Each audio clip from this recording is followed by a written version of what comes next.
Səncələrə salam olsun burada, öpürəm hamını. Burada Riyaziyyatda şeydir, burada biz evdə video çəkirik deyə. Uşaqlar da, qızlar universitetdən gəlib. Onların biraz səsini eşidə bilərsiniz. Biz üzürük sayın. Ev hali də yəni. yalan deyil, bütün dünyamızdan. Aa, Çalışın 10-cu sinifdən də riyaziyyatı yaxşı oxumağa çalışın. Hər kəsə salam. Dostlar. Kanalımıza və videomuza xoş gəlmisiniz. Bu mənim özəl kanalımdır, amma dedim ki, ilk videomuzu ev yoldaşım Rüqayyə ilə birlikdə eləyim. Qarabağ Universitetində turizmdə oxuyur. Mən də Qarabağ Universitetində iqtisadiyyatda oxuyuram. Qarabağla bağlı fərqli bir videomuz olacaqdır. Rüqayyə istəsə onunla çəkəcəm və yaxud da o biri ev yoldaşlarımla çəkəcəm. Hamısını çəkə bilərəm, amma baxacam da hələ. Mən daha çox istəyirəm. Yalan danışıram. Dedim ki, bu dəfə, daha doğrusu dedik ki, bu dəfə abituriyentlərə dəstək məqsədi ilə qabaqdan bilirsiniz buraxılış gəlir. Onlara dəstək məqsədi ilə bu videonu çəkək və çox uzatmadan istəyirəm videoya başlayım, çünki beyninizi bulandırmaq istəmirəm. İlk öncə planlı sistemdən başlamalısınız dostlar. Yəni bir abituriyentin qırmızı nöqtəsi planlı sistemli deyə bilərəm. Yəni hər hansı bir fən haqqında, məsələn, deyək ki, riyaziyyatdan zəifsiz, planlı sistem qurmalısınız onun üstündə. Mən 3 fənin üçündən də planlı sistemi qururdum. Məsələn, neçədə A4 vərəqi çıxartdırmışdım, neçədə məktəbdən gələcəm, neçəyə kimi istirahət eləyəcəm, dəqiqəsi var idi onun. Sonra neçədə riyaziyyata başlayacağam, riyaziyyatı qutarandan sonra əlavə testlər eləyəcəm. Azərbaycan dili, ingilis dilinə də aiddir bu. Ona görə planlı sistem çox vacibdir. İkinci olaraq fənlər. Bu arada fənlərin yaxşı pis olduğu fənlərdən danışacağam mən, amma planlı sistemə də bir əlavə eləyim. Aylanın dediyi planlı sistem ona görə yaxşıdır ki, hər bir abituriyentin məncə irəli getməsi üçün, uğur əldə etməsi üçün məncə planlı sistem ən başlıca rol oynayan amildir. Çünki planlı sisteminiz olanda siz artıq disiplinli olursunuz və nəyi hansı saatda eləməlisiniz, nə vaxt tutaq ki, məktəbdən gəldiniz, məşğələniz nə vaxtdır, hansı ki, o məsəl üçün sabah mənim Azərbaycan dili hazırlığım olursa, mən fikirləşirdim sabah hazırlıqdan nə vaxt gələcəm, digər hazırlıqlardan da, yəni məktəbdən nə vaxt gələcəm, yeməyim olsun, həmçinin ona nə vaxt hazırlaşmağım olsun. Yəni planlı sistem o cür yaxşıdır. Prosta deyil, ilk başlarda düzdür adam çətinlik çəkir, çünki siz disiplinə artıq uyğunlaşmalı olursunuz da. Hansı saatda nə eləməlisiniz? Artıq hər şey sizin həyatınızda planlı olmalıdır. Amma daha sonra sizin üçün bu həqiqətən çox yaxşı bir şey olacaq ki, siz artıq daha rahat işləyəcəksiniz və uğur sizin üçün qaçınılmaz olacaq. Və yaxşı pis olan fənlərdən danışım. Heç bir fən pis deyil. İlk öncə bunu deyim, yanlış başa düşməyin. Hər fən yaxşıdır və hər uşağın mütəxəssis olduğu bu 3 fəndən birində hər uşaq fərqli birində mütəxəssis ola bilər və yaxud da hər üçündə. Sadəcə ordadır ki, sözü, məsələn, imtahandasınız və yaxud da sınavdasınız. Siz ilk öncə hansından daha yaxşısınızsa, hansını daha yaxşı bilirsinizsə, ondan başlayın. Çünki məsəl üçün tutaq ki, mən riyaziyyatda çətinlik çəkirəm. Mən riyaziyyatdan başlayıb Azərbaycan dilini yaxşı bildiyim halda riyaziyyatın üstünə düşürəmsə, bu mən yaxşı bildiyim fənni də axsadır. Məsələn, mən ondan daha yüksək nailiyyət əldə edə bilərəm. Yəni Rüqayənin dediyinə əlavə eləyim. Həqiqətən elədir. Çünki məsələn sınaqda atıram riyaziyyatdan zəifsizsə, riyaziyyatdan ilk öncə başlasaz, həqiqətən depressiyaya düşəsiniz. Sonra Azərbaycan dilini deyək ki, yaxşısınız, ona keçəndə artıq beyniniz silinmiş olacaqdır. Yəni həqiqətən depressiyaya düşəsiniz. Mən bunu həqiqətən sınaqlara gedəndə yaşamışam. Həm də ki, Aylanın fikrinə belə bir əlavə edeyim də. Tutaq ki, riyaziyyatdan başlamısınız və riyaziyyatdan zəifsiniz. Sırf belə riyaziyyatın üstünə düşmüş kimi oldu və bizdən sən başa düşmüyorsun. Sadəcə məsəl üçün deyirik. Məncə, yəni əksəriyyət uşaqlar riyaziyyatdan çətinlik çəkirlər və riyaziyyat həqiqətən qəşəng fəndir. Çox uşaq istəyir ki, onu bilsin. Sadəcə hər uşaq riyaziyyatı qavraya bilmir. Yəni müəyyən səviyyəyə kimi başa düşür. Mən əslində özüm alman diliyəm, Ayla ingilis dilidir və ingilis dilini Ayla həqiqətən çox qəşəng bilir. Yəni sağ olun. sonra baxaq görək burada Ayla xanım danışacaq. Azərbaycan dilinin riyaziyyat haqqında danışacağam mən sizə. Riyaziyyat dediyim kimi bəzilərinə həqiqətən çətin gələ bilər, hətta çoxuna çətin gəlir riyaziyyat. Çalışın 10-cu sinifdən də riyaziyyatı yaxşı oxumağa çalışın. Çünki 10-cu sinifdə oxumasanız, yəni mən özümdən bilirəm, 10-cu sinifdə riyaziyyatın başını buraxsanız, 11-ci sinifdə həqiqətən çox əziyyət çəkərsiniz. Yəni mən Ayla yaşamısan. Yaşamışam mən.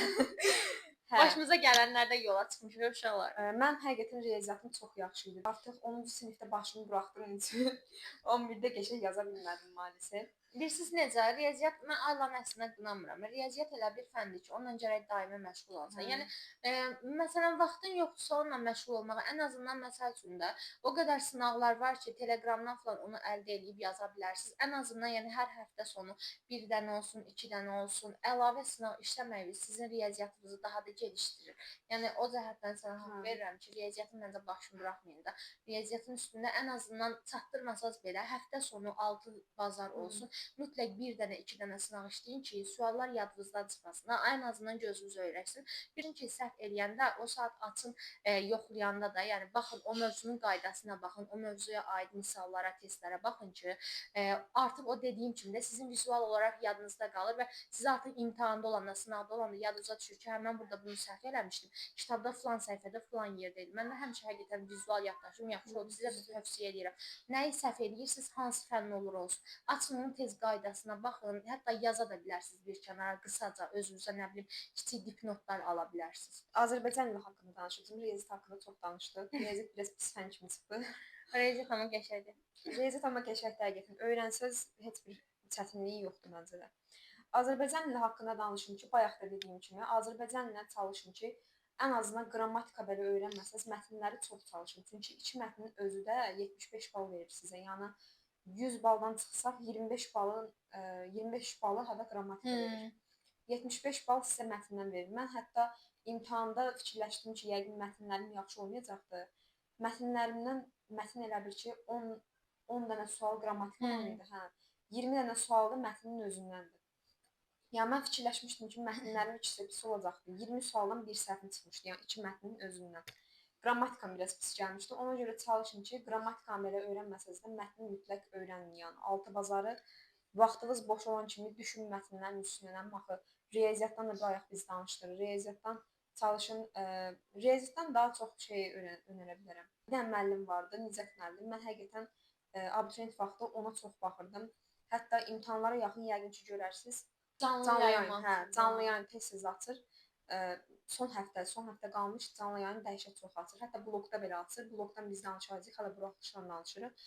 Ona görə çalışın ki, Nizət müəllimdən də riyaziyyatı öyrənməyə çalışın. Həmçinin Ülfət Əzizovun da kitabları var idi. Dima aid o kitab çıxartmışdı. Ondan sonra məsəl üçün 20 sınaq kitablarında işləyə bilərsiniz. Düz o kitab məncə uşaqları çox gelişdirdi də belə türklər demiş. Yəni ən azından çox yaxşı, təkrara həqiqətən çox yaxşı xeyir verdi o. Vüsat Əzizovun kitablarını mən də önərirəm. Onun kitabları həqiqətən çox qəşəng olur. Özü də yəni bəzən hətta sınaqlara falan da düşür də ayla. Məncə sən görmüş olarsan. Görmüsən də sınaqlara yəqin ki. Günlük testlərdən danışacağam. Bayaq da danışdığım kimi yenə əlavə edirəm. Yəni çalışın ki, plan belə qurmasanız belə həftə içinə 6 bazara mütləq plan qurmağa çalışın və günlük testlər eləməyə çalışın. Çünki günlük testlər həm sizi gelişdirəcək, həm də imtahana daha hazırlıqlı olasınız, daha belə necə deyim, motive olasınız. Çünki günlük testlər eləməsə, yəni mən özümdən deyirəm, günlük testlər eləməsəm mən 6 bazar, mən bir heç idim də, yəni imtahanın 200-ü keçənməzdim həqiqətən. Sonra sınaq imtahanları. Sınaq imtahanları abituriyentlərin həyatını qurtarıcısıdır. Yəni siz özünüzə dürüst olsaz, sınaq imtahanlarında özünüzlə üzləşəcəksiniz, belə deyim də. Yəni sınaq imtahanının nəticəsi aşkarlananda, yəni nəticəsi çıxanda, açıqlananda, məsəl üçün tutaq ki, görürsüz ki, siz yaxşı bilirsiniz ingilis dilini, tutaq ki, deyirəm. Bayaqdan Azərbaycan riyaziyyatı deyir, ingilis dili dışlanmış olur. İngilis dilini tutaq ki, yaxşı bilirsiniz, amma baxırsınız ki, sınavda ondan nəsə səhvləriniz var da. Həmin o səhvləriniz olan mövzunu açın, tapın, qeyd edin. Yəni o sınaq sizə ona kömək edir ki, siz artıq harda, hansı fəndə nə zəifliyiniz var, onu görürsüz. Plus da deyəsiniz ki, məsələn, ona qalsa evdə də eləyə bilərik də. Düzdür, evdə eləyə bilərsiniz. Sadəcə evdə siz çox, məncə müəyyən qədər insan relaks olur da. O çox gərginliyi, stresi, həyəcanı insan hiss eləmir. Ona görə sınaqlar yaxşıdır ki, sən artıq bilirsən ki, orada sənin tanıdığın kimsə yoxdur. Yəni sən vərəqdir, qələmindir, özün, yəni siz bu üçlüdür də. Siz özünüzlə baş-başa qalırsınız və orada özünüzlə üzləşirsiniz. Ona görə də sınaq imtahanları ona kömək eləyir ki, siz özünüz vaxtı necə bölməlisiniz o imtahanda, necə hansı fəndən necə başlamalısınız. Hər səfərində, yəni hər sınağa getdikdə siz özünüzdə yeni bir belə gəlişmə hiss eləyəcəksiniz də, türkcə deyirəm. Azərbaycancası yadımdan çıxdı. Özünüzdə bir belə inkişaf hiss eləyəcəksiniz. Ona Bir də görə də dostlar, Ruqayənin dediyinə əlavə eləyim. Sınaq imtahanları deyəndə o OTK eləyir, deyək ki, OTK eləyir, sonra güvən eləyir, güvən eləyir. güvənləşdirən Hə, hə. eləyir. Ha. Belə bir şey deyə bilərəm ki, o sınaqlar, siz getdiyiniz sınaqların hamısı dimin sınağından çox çətin olur həqiqətən. Dimin sınağı, yəni Hə, buraxılışın özünü deyirəm. Buraxılışın özündə, yəni dimin imtahanı daha doğrusu çox asan olur. Yəni o dostlar güvənin bloku həqiqətən çox çətin olur. Yəni mən ara sıra gedirdim güvənə. Mənim bir sinif yoldaşım vardı, o tez-tez gedirdi güvənə. Gətirdi, yəni həqiqətən bomba suallar salırdı. Yəni belə deyim də, dimin sınağından daha çətindir, daha qat-qat çətindir deyə bilərəm. Yəni tam dərininə gedir güvən. Əsas məncə açıq sualların üstünə çox düşün. Aha. Yəni qapalı suallar, məsələn, qapalı sualdan 5 dənə sual işləyib düz yazırsınızsa, o sizin bir açıq sualınıza bərabərdir. Yəni lüğət sözləri falan düşür, sözləri izah etmək falan düşür də. Elə şeylərə görə əslində kitab da oxuya bilərsiniz biraz lüğət, izahlı lüğət. Bir də dostlar, Ruqaya dediyi bir şey yadıma düşdü. Həm ingilis dilində, həm də Azərbaycan dilində necə listening olsun, həm ingilis dilində listening, reading olsun və yaxud da elə Azərbaycan dilinin özündən mətn olsun. Necə yaza bilərsiniz, onun asan metodunu deyim. Məsələn, Azərbaycan dilindən mətnlərə başlayanda, daha doğrusu mətni qutarandan sonra çalışın açıq suallardan başlayın. Çünki qapalı sualları yazandan sonra açıq suallara gələndə adamın başı bulanır həqiqətən. İlk öncə açıq suallarla başlayın, görəsiniz onun effektini. Məsələn, ingilis dilindən listeningə də başlayanda çalışın ki, o nə deyirsə birinci açıq suallar yazın. Çünki açıq sualları yazandan sonra qapalı suallara qayıdanda görəsiniz ki, əslində açıq sualların bir elə nevi bir qapalı sualların ay, cavabı kimi olur da. Hə, Hə, hə. əslində onu düz deyir. Məsələn, ingilis dilindən readingdə də eyni eləyə bilərsiniz. Məsələn, readingi oxudunuz, qurtardınız, mütləq açıq suallara qaçın. Yəni orada definition falan olur, yadımdadır da elə idi. Hə, definition-a, ən birinci definition-a qaçın. Yəni orada məsələn sizə deyə bilərəm ki, o yazır da deyəsən hansı abzaslarda həmin definition tap onu. Elə Olur. 5-ci də olmadı. Özünü yoxla səhvlərlə. Necə demək istəyirəm yəni dostlar? Məsələn, oturursunuz riyaziyyatdan nəsə bir sınaq yazırsınız, əlavədən deyirəm. Məsələn, deyək ki, 10 dənə sual yazdınız, ikisi səhv çıxdı deyək ki. Məsələn, səhvlərdən özünüzü yoxlaya bilərsiniz. Məsələn, atıram, natural ədədlərdə səhvi sıxıbdır. Mütləq natural ədədlərə demək orada sizə analiz eləmək istəyir ki, qayıt bir də natural ədədləri təkrarlayın. Mütləq bunu eləməlisiniz. Təhsil riyaziyyata aid deyil bu. Azərbaycan dilinə də aiddir, sonra ingilis dilinə də aiddir. Yəni bu mütləq eləməlisiniz. Sağlamlıq və stress, bunu ikimiz də danışacağıq. Həqiqətən abituriyent olmaq bu demək deyil ki, yəni eyni tələbəlikdə də yaşayasınız, abituriyentlikdə də. Məsələn, abituriyentlər çox vaxt fikirləşirlər ki, mən abituriyentəm, ancaq dərs oxumalıyam. Yəni heç yerə gəzənmərəm, heç yerə gedənmərəm. Heç vaxt belə bir şey demirəm. Bir qismi elədir. Hər biri elə deyil. Məsələn, mən özüm çox elə deyildim. Çünki mən birbaşa kitaba bağlı qala bilmirdim də. Düzdür, çox otururdum başında. Amma məsələn, məsləhət görərəm ki, bir fənni eləyə bilmirsinizsə, hər hansı bir fənn olsun da, onun başında saatlarla oturub qalıb özünüzə ziyan verməyin. Həm psixoloji cəhətdən sizə ziyandır, həm özünüzü pis hiss eləyirsiniz. Yəni məsəl üçün bu gün özümü pisəm, yaxşı hiss eləmirəm və dərs eləməliyəm. Ondan sonra məsələn gedin ən azından yarım saat ailəvinizlə, dostlarınızla vaxt keçirin. Çıxın həyətinizdə gəzin və yaxud da nə bilim görüntülü danışın dostlarınızla falan. Ən azından yarım saat beyniniz bir açılsın, o dərsdən uzaqlaşın. Sizin artıq beyniniz açılanda o dərsə məcbur hiss eləmirsiniz. Yəni dərsə məcbur hiss eləmək həyatda ən pis şeydir də. Dərs eləmək istəmirsən, amma onu eləməlisən kimi düşünürsən. Bu tələbəlikdə də yaşayırsınız dostlar. Biz yaşayırıq məsələn. Məsələn, yaşayırıq, evə gəl. Hə, bir də əlavə edəcəyim odur ki, məsələn, atıram da, çoxu məsələn abituriyentlərin çoxu elə olur, ümumiyyətlə tələbələr də elə olur. Əlavədən bir dərsiniz vardır və siz belə deyirlər, gecə adamıyam, səhər adamıyam. Çoxudur səhər tezdən oxuyur, yəni tez yatır, səhər tezdən oxuyur. Çoxu da gecə oxuyur, deyir ki, yox, gecə hamısını tutarım, səhər tezdən duraram, başqa bir şey deyərəm. Mən məsələn səhər adam idim. Mən tez yatırdım, səhər saat 5-də 6-da dururdum, dərslərimi oxuyurdum, hələ də rahat olurdum. Çünki gecə o boyda yorğunluğun içində gecə mənim heç nə beynimə girmirdi. Məsələn, riyaziyyat oturdum, oxuyurdum ən çox onu. Məsələn, baxırdım ki, yoxdur, məndən alması deyil, gedirdim yatırdım. Yəni elə çox stressə düşməyə gərək yoxdur. Ayla gündüz adamdır. Mən gecə adamıyam. Mən gündüz Mən hazır. Biz birbirimizi zıt qutblarıq da, yəni, amma zıt qutblar bir-birini çəkər də Ayla. Only you. Nəysə. Ailaya da burada kompliment elədik. Ondan sonra mən məsələn gecə adamıyam, həqiqətən də. Yəni hazırlıqdan gəlirdim. Elə hazırlığım var idi ki, riyaziyyatım var idi mənim. Burdan riyaziyyat mənim çox istəyirəm, o mənim ürəyimdir. Buradan görürsə salamlarımızı ilə. Evet, xanım müəllimə salamlarımızı ilətdirik. Bir də gördünüz ingiliscində falan çox stres olurdu. Məsələn, ora həm qış vaxtı da çox soyurdu. Bütün ataplenyaların hamısını yandırdılar. Vəbşi belə tər basırdı, istilik gəldi də. Canım Günay müəlliməm, salam göndərin buradan ona, əgər izləyirsə. Görürüz, məsələn, telefon haqqında da danışaq. Abituriyentlərin belə ən qırmızı yeri deyə bilərəm. Ayda, toxunmadan Müəllimələrin məsələn çoxu bizə deyirdi ki, telefonsuz oxuyun, telefonsuz oxuyun. Düz mən 11-ci sinifdə telefonum olmuşdu, amma məsələn kompüter alınandan sonra məsələn kompüterə baxdım, o telefona baxmaq kimi bir şey idi. Mümkün deyil uşaqlar. Uzaqlaşa bilmirsiniz. O da var, uzaqlaşa bilmirsiniz. Uzaqlaşmaq mümkün deyil. Çünki bilirsiniz, biri var ki, bir ortamda olasınız. Bu hayal kimi bir şeydir. Orada heç kimin telefonu yoxsa, zaten həm dostlarınızla vaxt keçirirsiniz, həm də ki, necə deyim, dərs eləyirsiniz. Belə olsa çox qəşəng olar. Amma siz bir tərəfdən, məsələn, Aylanın telefonu var, mən telefonsuz davam eləyirəm. Adam biraz takılır ki, ayda mən də telefonum olsun, mən də baxmaq istəyirəm falan. Amma bunu deyə bilərəm ki, saatla işləyə bilərsiniz də telefonda. Məsələn, hazırlığa getmisiniz, müəllim yoxdur, açın biraz telefonuna baxın, başınız qarışsın. Həvəsinizi öldürün də, yəni. Nəyə takılmısınızsa, nəyə baxmaq istəyirsinizsə, ona dinləyə yerə çəkin dostlar. Ən azından ya bir necə həqiqətən insan həvəsini öldürəndə biraz fikri qalmır da. Biri var ki, heç baxmayasan. Bir ağlının bir küncündə olsun ki, buna baxmaq istəyirəm, baxa bilmirəm. Bir də var ki, biraz bax, sonra deyən ki, amma dərs oxumalıyam. Məsələn, Instagramda, TikTokda mən özüm abituriyent vaxtı TikTok işlətmirdim. Yəni ilk öncə işlətdirdiyim əvvəllər. Instagramda işlətmirdim. Mən də işlətmirdim. Müəyyən bir müddətdən sonra Instagramı açdım, sözünüzü. Amma sadəcə məsəl üçün hər hansı bir nə bilim maraqlı fakt olsun, bir şey olsun, ya məktəbin səhifələri falan olsun, onu izləmək üçün işlədirdim. Amma TikTokda məsələn mən daha çox mahnılar olsun falan, onlara görə TikToku çox Mahnısız həyat olmaz dostlar. Həqiqətən mahnı çox bir mahnı mənə görə qurtarıcı bir şeydir. Yol gedirsən, dinlənmək istəyirsən. Yəni mən adi telefonum olmayanda belə məsələn anam bayaq dediyim kimi qabız falan yuyanda, ev işi görəndə götürdüm telefonumu, mütləq bir mahnıya qulaq asmalıydım. Elə mahnı olmadan mən heç idim. Yəni hal-hazırda da elə.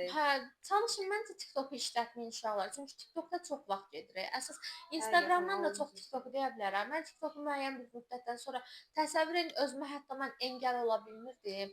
Yəni indi də təzə bir trend çıxıbdı. Yəni çox adam Temuya girir, bir də görürsən Temudan çıxamır 1 saat, 2 saat. Çünki o qədər orada məsələn biz çalışın dostlar, Temuya silin, Temuya baxmayın. Temuya da baxmayın, Trendyol'a da baxmayın. Tığ olan heç nəyə baxmayın. Bu üst tığya baxmayın. Temu, TikTok, bir neydi? Trendyol. Bunlara baxmayın. Instagram'a biraz baxa bilərsiniz. Instagram ola bilər. Evdəki səsi eşidirsiniz. Aynen. Dağılırlar evi. Hə, onlar da universitetdən gəldilər. Özgürlüyə çıxıblar da. Uşaqlar qınamıram onları. Mən biraz tez gəlmişəm qızlardan. Çünki mən tezdən gedirəm. Onlar biraz günorta yedirlər də. Məndən 1 saat. Çox sağ ol, dışlandıq. Bunlar məndən 2-3 saat sonra gedirlər. Amma mən evdə gələndə bunlar universitetə gedirlər. Mən daha yaxşı, evdə daha çox olurum. Çox sağ olun Rüqəyə xanım. Hə, bunlar indi özgürlüyə çıxıblar da, yəni. Mazur və sonuncu olaraq köçürmədən danışacağam. Uşaqların ən kötü şeydir. Ən pis tərəfdən. Amma bilirsiniz necə? Köçürsəz də, məsələn, elə gün olar ki, mən özümü pis hiss eləyərəm, onu köçürərəm. Onu bir kənara qeyd edin. Və yaxud da çatdıra bilmədiniz. Hə, çatdıra bilmədiniz, bir şey oldu da. Bu yapışqan vərəqlər var, dipnot eləmək üçün də. Ona yazın, yapışdırın gözünüzün qabağına ki, tutaq ki, Azərbaycan ismi köçürtdüm, atıram da. Gəlin evə hazırlıqdan sonra saxlayın ya 6 bazara, dedik də bayaq, onda sınaqlar işləyəcəyiniz günə. Hə, ismi məsələn bu aralıqda köçürtmüşəm, açın onu işləyin. O sizə kömək edə bilər. Yəni müəyyən müddət olub biz də abituriyent olmuşuq da. Yəni insan özündən asılı olmadan çatdıra bilmir, pis olur, köçürür. Amma onu bir yerə qeyd edin, təzədən yazın. Məsələn bizim Azərbaycan müəllimimiz götürdü toplumun arxasından cavabları cırırdı. Təbii ki bizdə də. Canım Fərid müəllimim, qoy burada, ona buradan salamlar deyim. Sonra Aylan. Mən onu da çox istəyirəm, o mənim ürəyimdə, yəni riyaziyyat müəllimimdir, Azərbaycan dili müəllimimdir. Onlar mənə dəhşət çox Mən də istəyirlər. buradan riyaziyyat müəllimələrim Aysən müəllimə, Mirvari müəlliməyə, buradan Azərbaycan dili müəlliməm Aytən müəlliməyə, sonra ingilis dili müəlliməm Günay müəlliməyə çoxlu salamlarımı bildirirəm. İnşallah videoya baxarsınız. İnşallah qarşınıza çıxar. Bizim müəllimlərimiz, mənim müəllimim də həqiqətən elə acımasızca cavablar cırıb götürürdü ki, ya heç də olur. Amma mən düşünürəm ki, uşaq orada öz vicdanı ilə baş-başa qalır. Ya o da vicdanla baş-başa Biri var qalır. ki, açırsan əlinin altında cavabı varsa, burada 10 idi, hə 10 idi. Hə onu da deyim. Hə. Məsələn, tutaq ki, burada bir-bir yazdıqca baxmayın cavablara. O sizə ziyandır. Çünki məsələn artıq bir dəfəsində cavabına baxanda təzədən açıb ona baxırsınızsa, dostunuz oradan bizə baxır. Bir dəfə baxdısa gözünüz Böylələr öyrəşəcək, olmaz. əliniz də öyrəşəcək. Hər səfərində işləyəndə açıb baxarsınız. Əziz müəllimlər, cırın cavabları saxlamayın. Cırın. Uşaqlar da YouTube-a baxanda bir kitlə var ki, artıq özündə vicdan hiss eləyir və deyir ki, Hə. mən buna baxdım. Qeyd edir, elə uşaq var ki, qeyd edir, sonra onu təkrar yazır. Bu arada dostlar, həqiqətən o cavabların cırılmasının sonradan faydasını görəsiniz. Yəni biz hal-hazırda burada otururuqsa, o cavabların cırılmasına görədir. Məncə də. Məncə də. Mənim müəllimlərim hər biri cırmışdı, sağ olsunlar. Yaxşı Hə. yazmış müəllim. Videonu burada yekunlaşdırmaq zorundayıq Evet. dostlar. Son cümləm o olacaqdır ki, unutmayın ki, bu abituriyent illəridir və həqiqətən həsrətini çəkəsiniz bu illərin. Tələbəlik illərini deyəmərəm hələ ki, çünki Biz də hələ yeni başlamışıq. Yeni başlamışıq. Amma abituriyent illərində həqiqətən dadını çıxardıq. Və bilin ki, stres olsanız belə bu bir müddətlik bir şeydir. Tələbəlik illər də bir müddətlik bir şeydir, amma abituriyent illər də bir müddətlik bir şeydir və həqiqətən çox Hər birinin darıxasınız. həqiqətən çox qəşəng, ayrıca bir yeri var. Məsələn, biz hələ təzə giriş elədik tələbəlik illərinə. Biz artıq çox xoşumuz gəlir də. Hər şeyin özünün gözəl bir yeri var. Hə. Bəzi şeylər bəzən çatdıra bilmirik. Həm Bu haqda tələbəlik ətraflı olsun, danışacağıq o danışacağıq. Ona aid də bir şey danışarıq. Amma yəni həm abituriyent illəri sırf imtahana fokuslanacağıq. Burada bacardım, bacarmadım deyə bir Hə. şey yoxdur. Çalışın, yaşayın da Çalışın, onu. inanın özünüzə. Yəni Məncə inan də. başqa bir şeydir. Ən əvvəlcə də özünüzə hədəfiniz olsun və özünüzə inanın ki, bilirsiniz. Bir şey demək istəyirəm. Xəyal qurun. Nə qədər xəyal qurursunuz qurun. Bacara biləsiniz, Düzdür. bilməyəsiniz. Yəni belə fikirləşin də. Neqativ heç nə fikirləşməyin. Yəni bir xəyal üstündə gedirsinizsə, mütləq neqativ düşünməyin onu. Pozitiv düşünün. Yəni bilirsiniz necə? Aylanın fikrinə belə bir açıqlıq gətirim də. Bir insan özünü nəydə fikirləşirsə, ona yəni o olacaq. Məsələn, mən özümü nə Hə. qədər yaxşı fikirləşirəmsə, yaxşı olacağam. Pis fikirləşirsinizsə, pis olacaqsınız. Çalışın həmişə özünüzü yaxşı olan yerlərdə, istədiyiniz, arzuladığınız şeylərdə fikirləşin ki, o sizə həmişə daha çox xeyir olacaq və Hə. onu sizə belə deyim də evren göndərəcəyi həqiqətən. Çünki beyninizlə fokuslanır. 777. Beyniniz də ona fokuslanır ki, mən bu olmaq istəyirəm. Artıq beyniniz də o üzrə işləyir, sizi o üzrə işlədir ki, mən bu istiqamətdə gedirəm də, yəni mənim hədəfim var. Çalışın, hə, Aylanın dediyi kimi, özünüz xəyal qurun. Məsələn, yorğun olsanız da, yatsaz da, əvvəlcədən həmişə düşünür ki, insan, bunu kaş bu qədər bal toplayardım. Bunu fikirləşə-fikirləşə hər gecə davamlı, hər dəfə davamlı düşünəndə artıq siz onu əldə edəcəksiniz. Belə. Video bu qədər idi. Özünüzə yaxşı baxın. O Evet. bir növbəti videolarda görüşmək üzrə. Görüşmək üzrə. Sağ olun. Sağ olun.